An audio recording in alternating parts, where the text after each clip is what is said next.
spirituality is not to fly in air, or not to talk Vedanta, or not to do all this, or not to have any difficulties.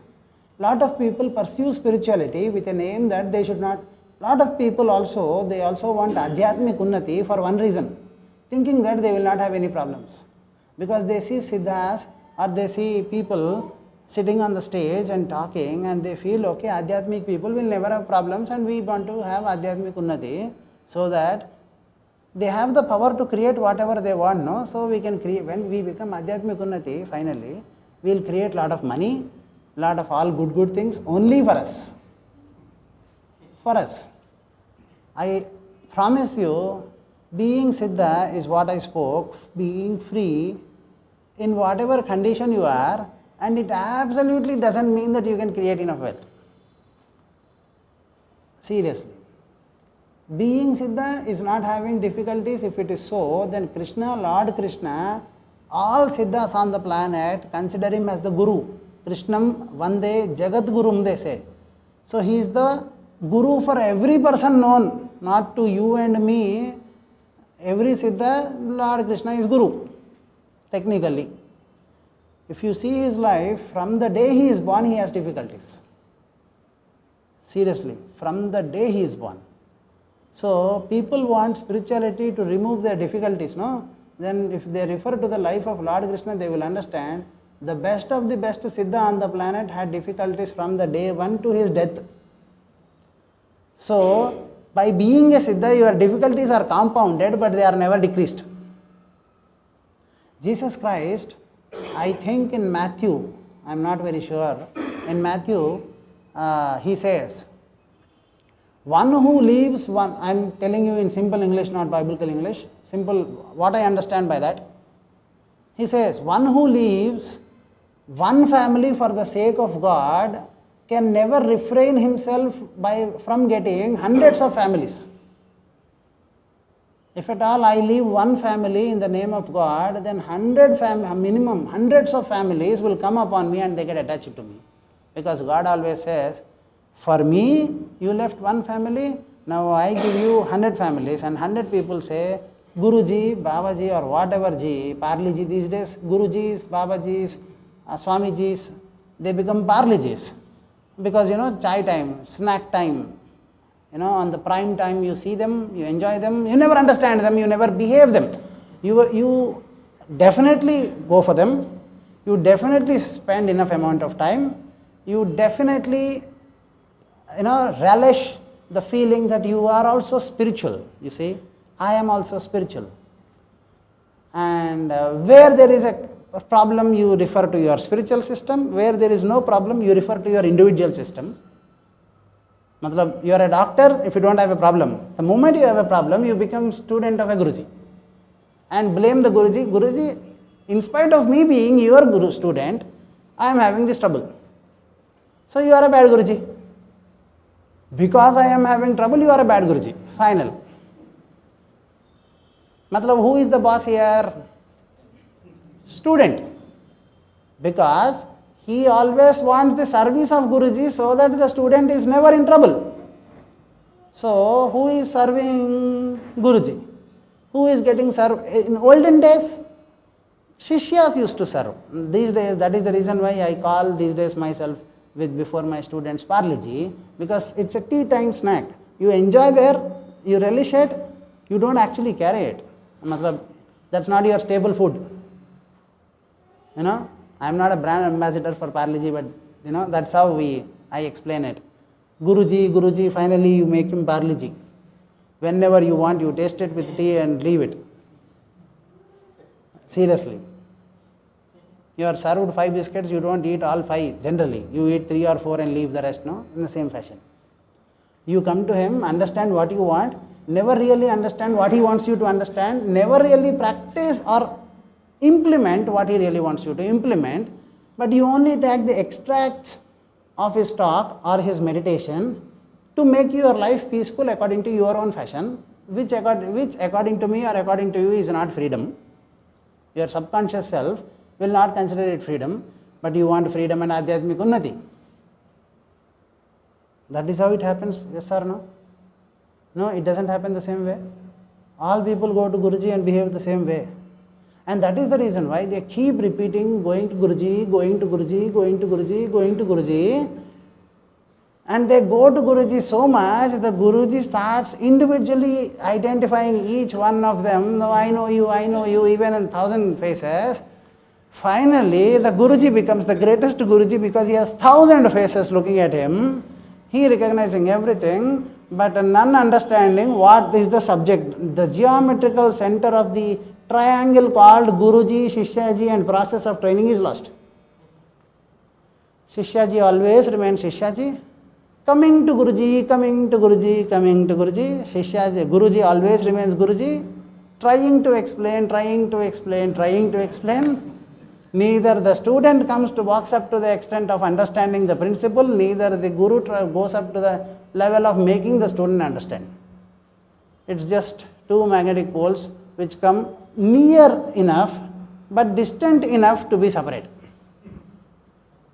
Near enough to be called they are together, distant enough so that they never induce or induct their magnetic flux. That is what it happens. So Guruji and Parliji, I said. Why it's just some, because we were discussing some heavy Vedanta at a bit, so I didn't wanted you to be burdened, so I sidetracked it for a little method, because I cannot be joking on some film heroes, right, sitting here. So I joked it on myself. Generally people do joke on something else. Now I can't joke on something else. Being a Guruji, again, personality break. Who am I trying to be? Guruji. But what I am? I am. So is Guruji me? No. I play the role of Guruji. That is how Vedanta talks about.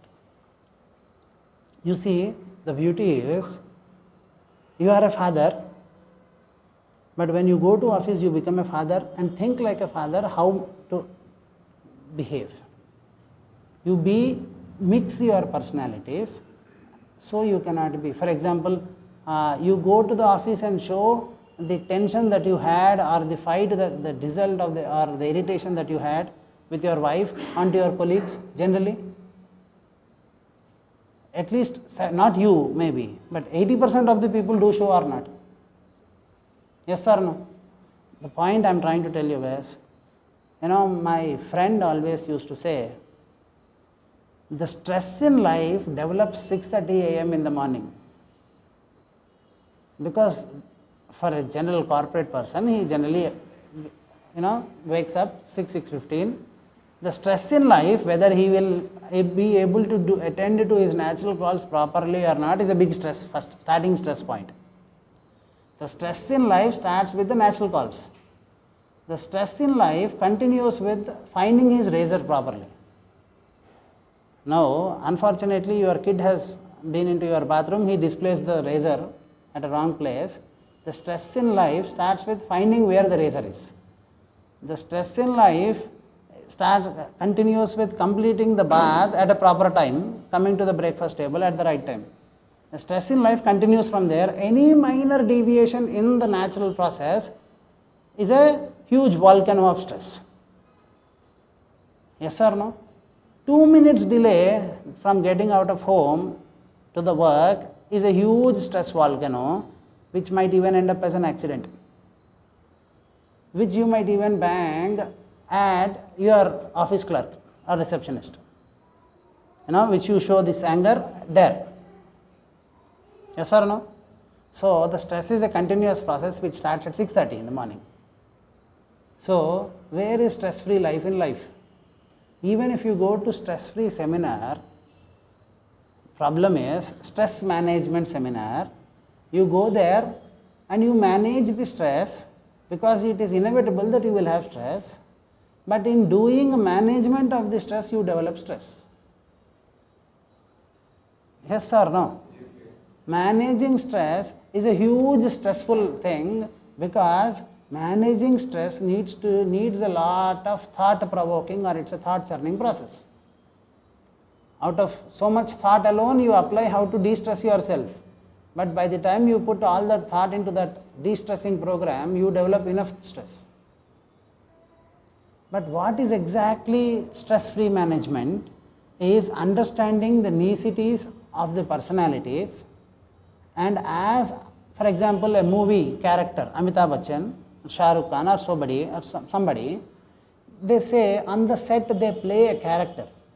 For example, in Dawn they say certain country police are searching for me, and they say that the moment the director says cut, they are back to what they are. They don't stay in Amitabh Bachchan or Shah Rukh Khan character, whatever character they play. They don't go home and say, oh my wife, please hide me, so many police are coming to chase me. They say that. They act in a movie called Sharabi, and they drink and they say, without Sharab, I cannot exist. Now they go home and say the same dialogue, Jaya Bachchan will slap him. It will be a funny thing if they go home and say, without Sharab I cannot exist, then it will be a very difficult thing. The moment the cut is thing, they are back to their personality. But what Lord Krishna tried to explain is also this basic fundamental phenomena. Remember the Shakespeare's, he didn't say remember Shakespeare's words, but I am trying to add in between. Okay, Lord Krishna never mentioned about Shakespeare, that is for sure. But what am I trying to say is the whole factors in it.